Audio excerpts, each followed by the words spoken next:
Good evening, everyone, and welcome to another Omega Insight. Tonight's topic is about love, a work in progress. Now, because Thanksgiving, Valentine's Day is coming up on Sunday, I wanted to take an opportunity and talk about ways that we can keep our love alive. And as I started creating this list, I discovered a lot of these actually could be used for any kind of relationship that we have with our parents, with our children, our friends, family members.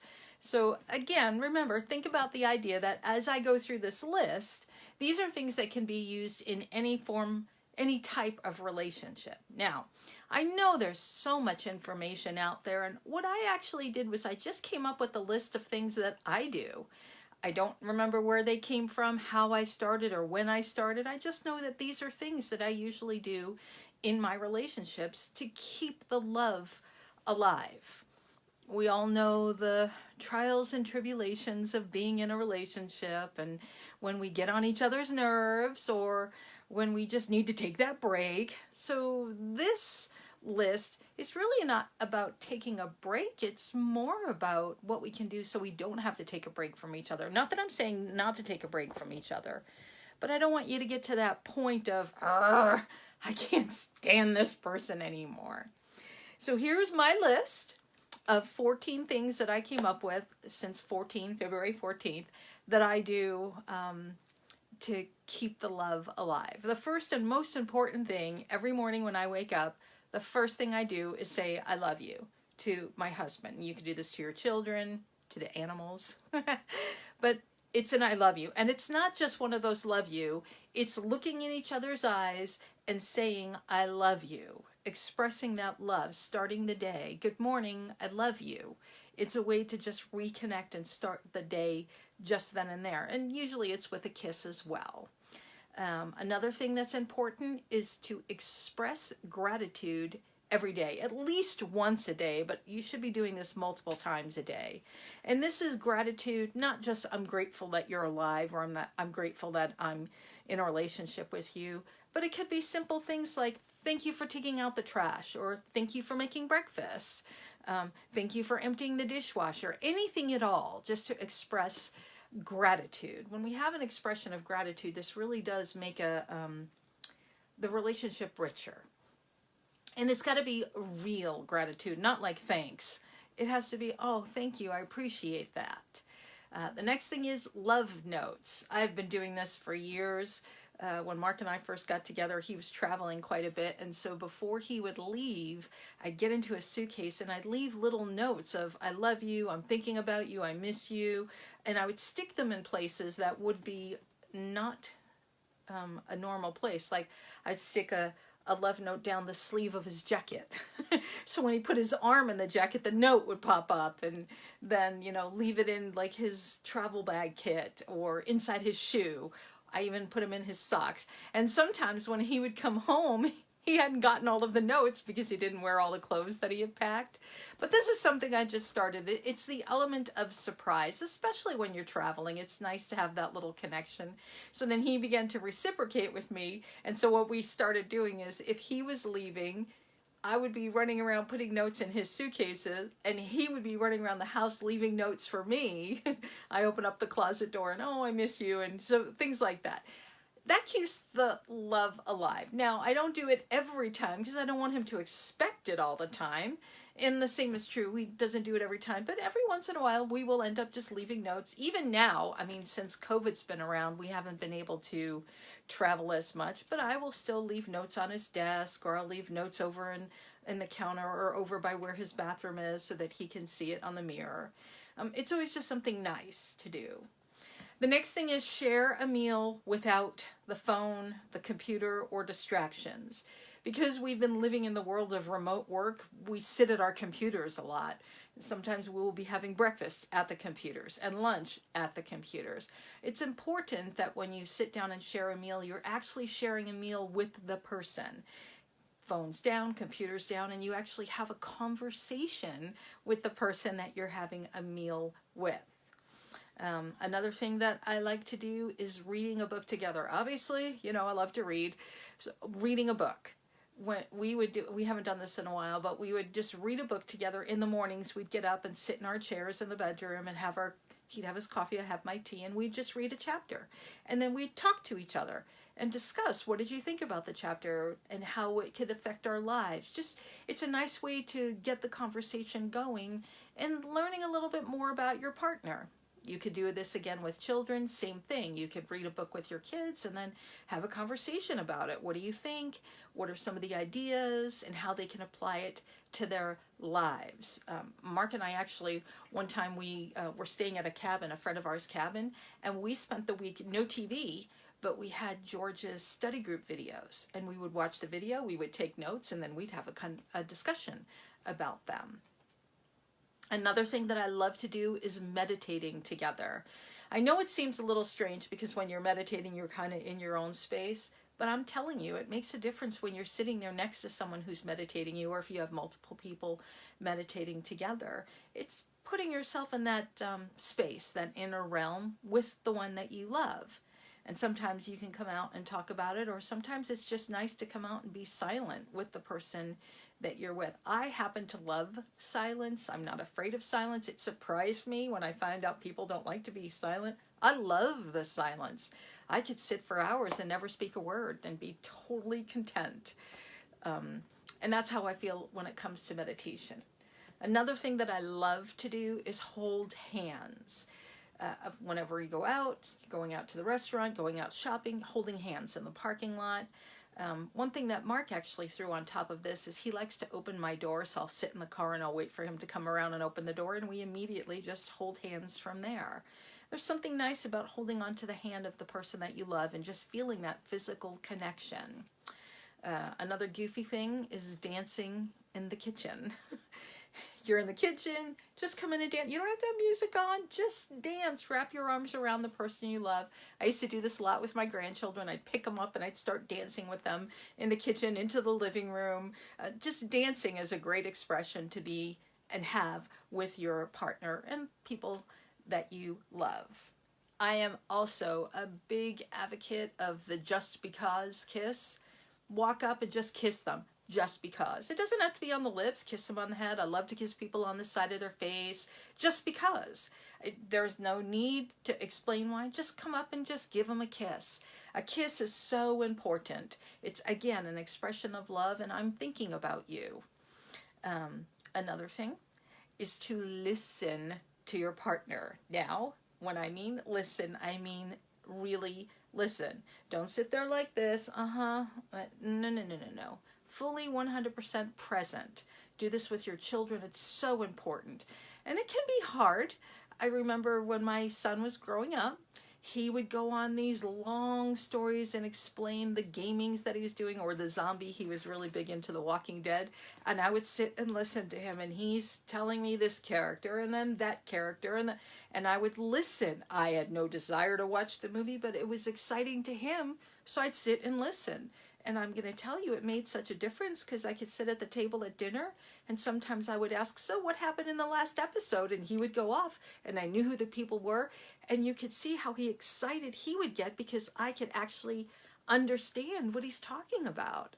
So listening to the person who's speaking is so important. It makes them feel valuable. It makes them feel like they're being heard and engages them on a conversation. I have great conversations with my son now. He's 18. A couple of weeks ago, I surprised him at his apartment. He made me dinner. We sat for 3 hours and chatted. It's very beneficial when we start having that with our children. And of course, with our partners, it's very important to have that I'm listening to you. Not correcting, not editing. You just listen. And you say, thank you. Oh, I didn't know that. And just engage that way. Another one that's very important is to pray together. Now, I'm not really a religious person. I'm more of a spiritual individual. But I think praying is the power of prayer is so important. Whomever you pray to, I just think the idea of praying for another individual is very important. I'm not the person pray for a pony. That's not me. I like to pray for the people who are homeless, or the ones who are sick, or the ones who perhaps maybe in the old folks' homes who are lost and forgotten. Those are the types of prayers that I like to do. But when you pray together, that unites you. We always pray at meals. We'll sit down when we're sitting at the table. We always do a prayer at meals. And one thing that is very important to Mark and I before we go to sleep, just like we start the day with an I love you, we always end the day with an I love you, and we do an old Sufi blessing to each other, and we will just recite the blessing to one another and then say I love you before we go to bed. I think that's very, very important. I think praying together develops that spiritual connection between, that bond between one another.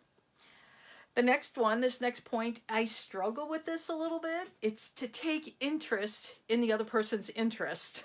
Now, I explained to you, I took interest in my son's interest in The Walking Dead, which I had no interest in, but I listened.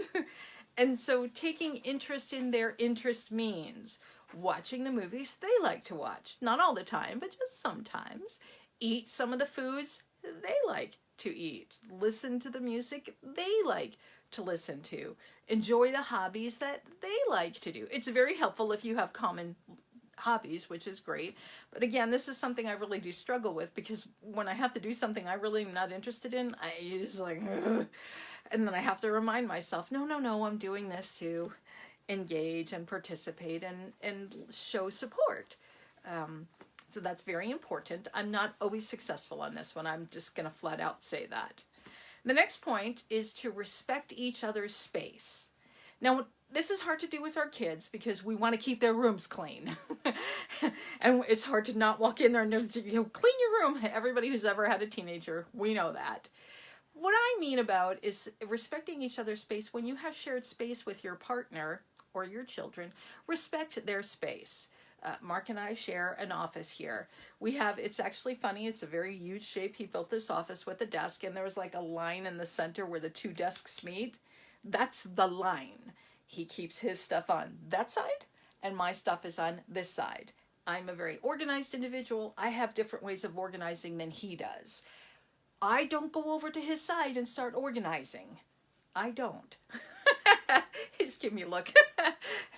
He doesn't come over to my side and organize. Now, sometimes we'll look for things, but for the most part, that's his space. And it's my job to honor and let his space be his space. I struggle with this sometimes too, because it's a shared space, and I want you to organize the way I want you to organize. So that's a little difficult to do, but it's very important to recognize and honor each other's space. And I'm not just talking about the physical.